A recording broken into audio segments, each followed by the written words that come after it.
Hello, good day. Welcome to our meditation, a psalm a day. And today's psalm comes from Psalm 122. Let's go to church. Let's go to church.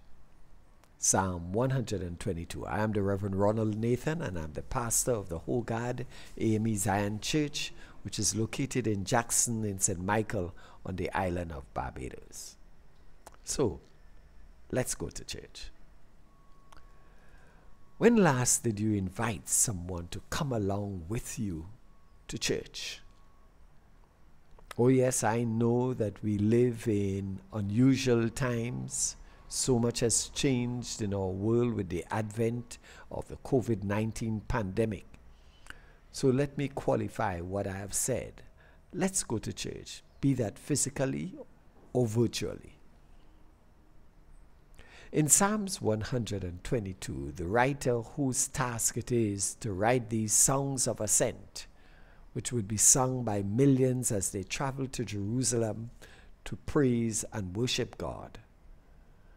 In this psalm, he urges us and encourages us to invite others to the house of God. For built into this invitation comes a joy to the one who extends the invitation. So he encourages us.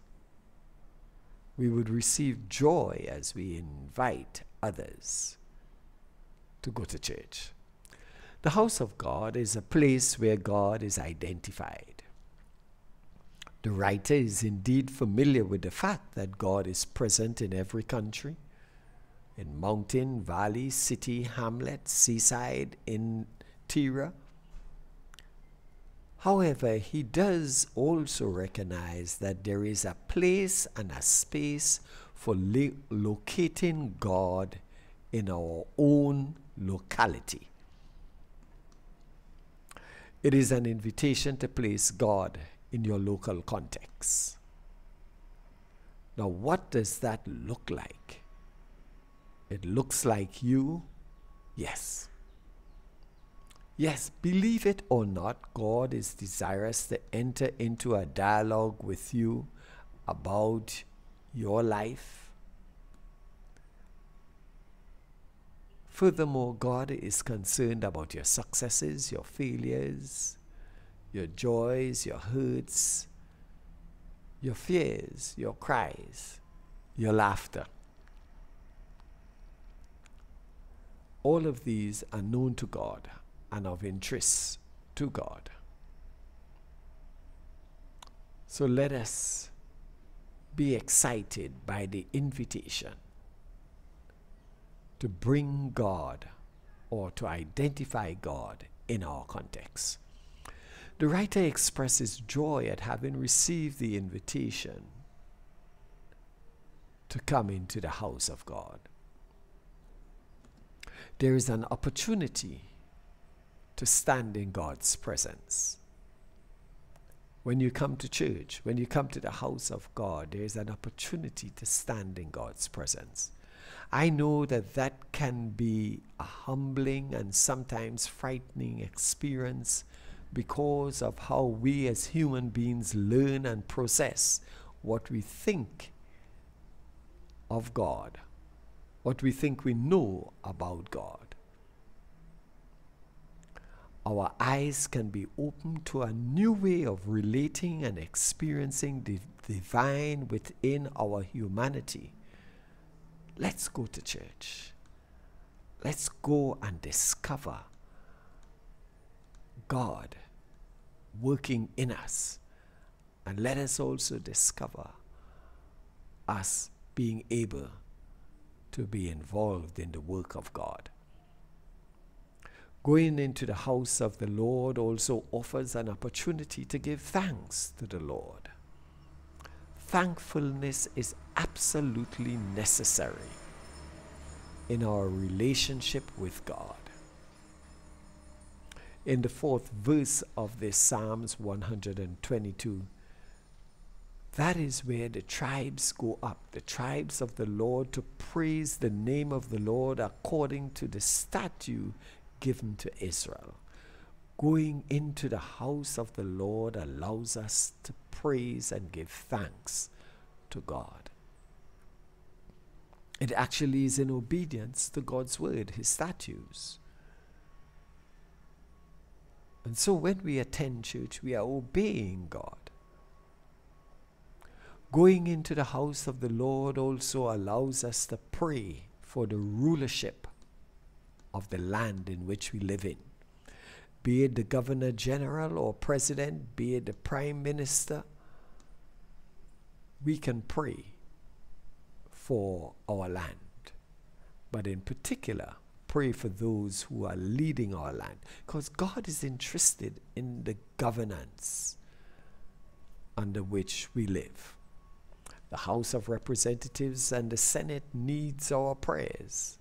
The governing party and the official opposition need our prayers. Places of prayer must invoke righteousness and justice in the legislature. Governance is God's business, and the representing of our nations is God's business. So governance before the throne of God is important. In the 5th verse, we read, "There stand the thrones for judgment, the thrones of the house of David." In other words, every act that is passed in the legislature is important to God. Going into the house of God allows us to also pray for our land. We can pray for Barbados, for its security from predatory nations. We can pray for Barbados for its external and internal security. This is what the psalmist introduces us to. In other words, seeking the peace of our land is an act worthy of going to church. That includes praying for the internal security of our country, praying for the disgruntled and for the misguided. In verse 6, the psalmist says, "Pray for the peace of Jerusalem. May those who love you be secure. May there be peace within your walls and security within your citadels." Yes, going to the church allows us to deal with the external and internal security of our nation. Going to church allows us to deal with the intrapersonal conflicts we have within ourselves and the interpersonal relationships we have with family and friends. We need peace in our hearts. We also need peace within our families and in our friendships. In verse 8 it reads, "For the sake of my family and friends, I will say, peace be within you." And verse 9 it says, "For the sake of the house of the Lord our God, I will seek peace." Yes, we need peace in our homes. We need peace in the house of God. And so the writer says, "I'll seek the prosperity of the nation for the sake of the house of the Lord our God." For the sake of the house of God and the opportunity to enter his gates with thanksgiving and into his courts with praise, the writer is saying, I will pray for the city. Yes, it is important that we go to church. Yes, it is important that we find ourselves in church. I know you can say to me, I can pray by myself at home. I can worship God by myself. That is true. There is no substitute, however, for joining in communal prayer, worship, and praise. May God bless you.